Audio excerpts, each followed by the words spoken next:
All right, before we go any further, let's just go up over here to our browser, organize all of our media into a single event instead of having them into separate events. So the first thing you do is just go over here to your synced media event, lasso all of these synced clips, and simply drag and drop it onto the main media event.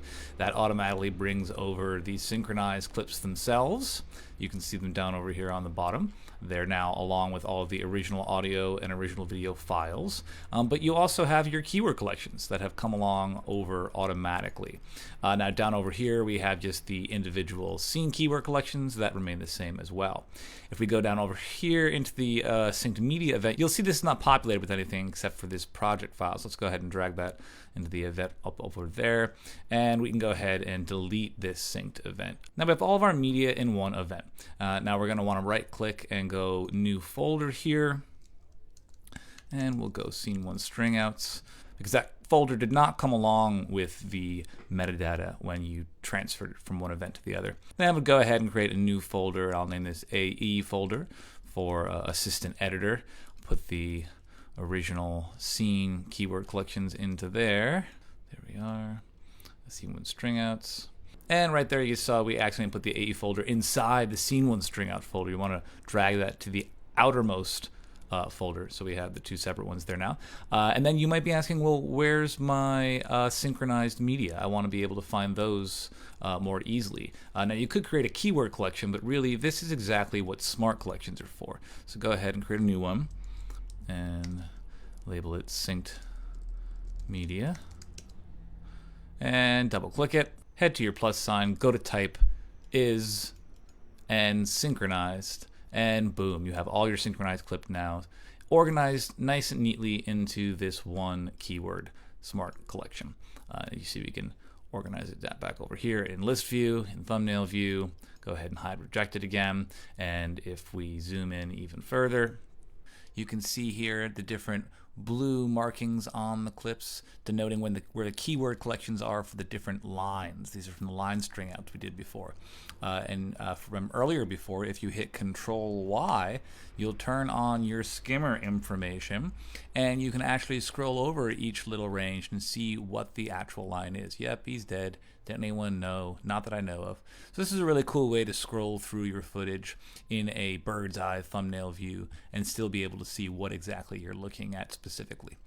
All right, so regardless of what you've been doing, how much you've been following along precisely, if you've synced all the clips along with me, if you've done all your line string outs, regardless of all that, I want you to go up over here in a file right now, go to Open Library, and go over here to Other. You're probably not going to have anything up over here. You're also probably not going to have anything over here. So go ahead and hit Locate.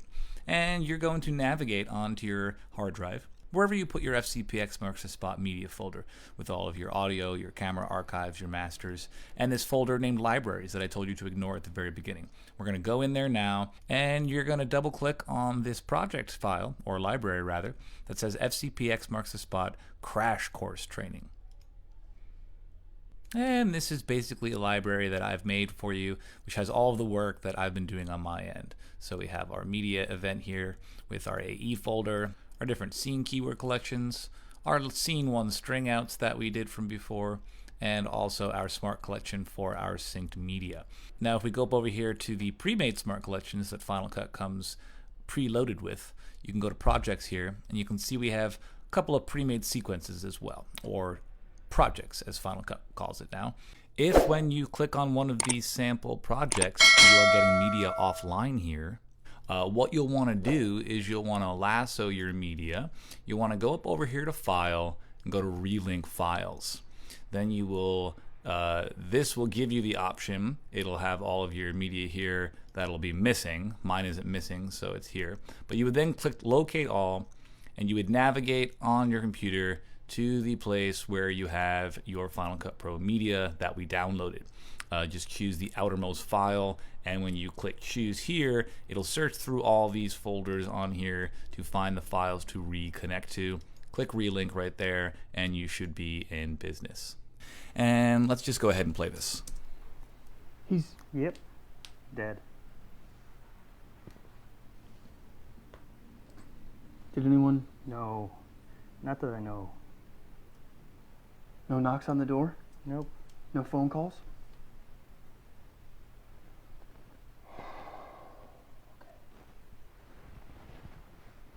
is going to take me about an hour. Do you want a coffee?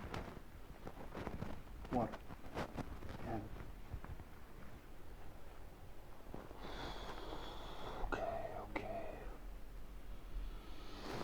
okay, you got this. You got this. Sorry, buddy. All right, there it is. So as you can see, looking down here on the timeline, we've got a couple of markers right here. This one's actually a to-do marker.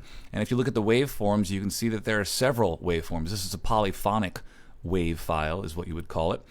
And if you right-click and go Expand Audio Components, you'll see all the separate audio files that are contained within this one polyphonic container. We'll go ahead and collapse those audio components again. We'll get more into this in the next section as we move on to audio.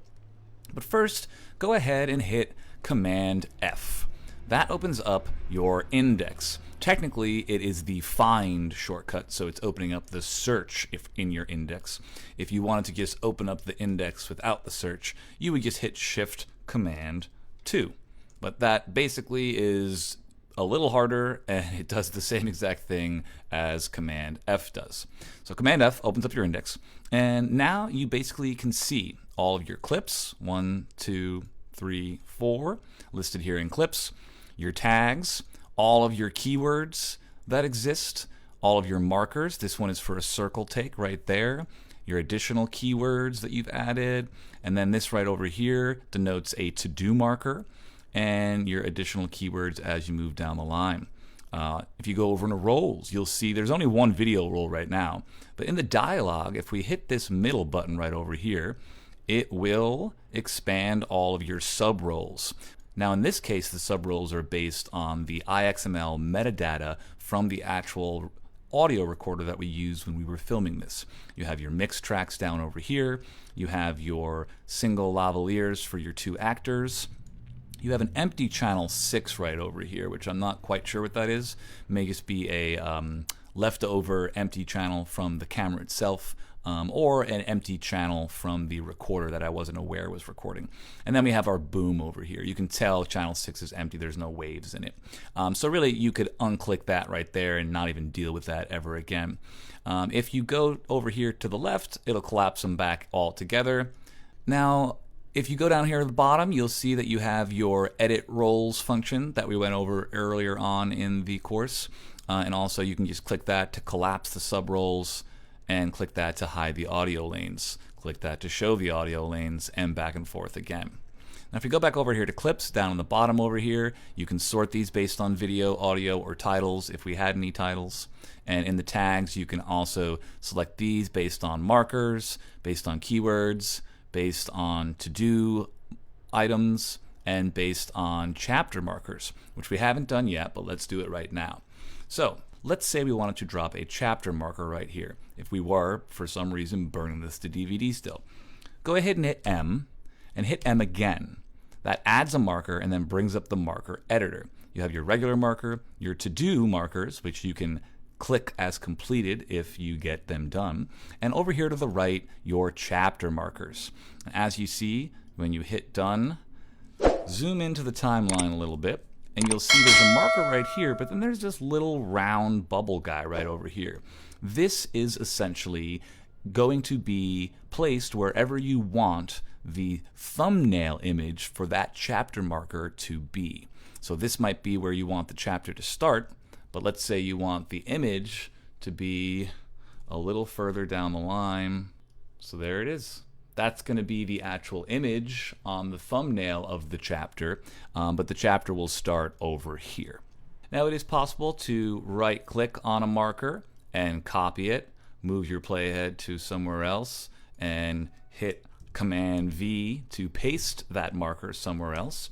You can also right-click and cut the marker, which will delete it from where it is. Hit Command V where you want to paste it again.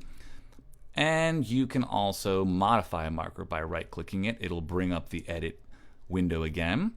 And you can also change the type of marker by right-clicking on it. And if you are hovered over a marker, you can nudge it by holding down the control button and using your period and your comma buttons to nudge one frame at a time. You can also navigate between markers by holding down Control and using the semicolon and apostrophe key.